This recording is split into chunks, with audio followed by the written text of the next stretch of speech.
شهر رمضان الذي أنزل فيه القرآن هدى للناس وبينات من الهدى والفرقان আল্লাহ বলেন রমাদান এমন একটা মাস যে মাসে কোরআন নাজিল করা হয়েছে।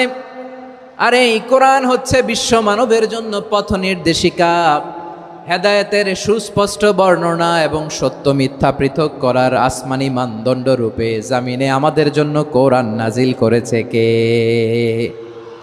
আওয়াজ করে বলেন তো, আল্লাহর নাজিল করা এই কোরআনে কোনো ভুল আছে? সবাই বলেন নাই। সবাই বললে এতটুকু আওয়াজ হয় আমি বিশ্বাস করি না। গলা ছেড়ে দিয়ে বলেন, আল্লাহর নাজিল করা এই সর্বশেষ আসমানি কিতাব আল কোরআনে কোনো ভুল আছে?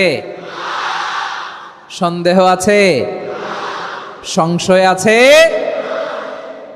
বিয়ন্ডলেস, বাউন্ডলেস, বটমলেস এমন কিতাব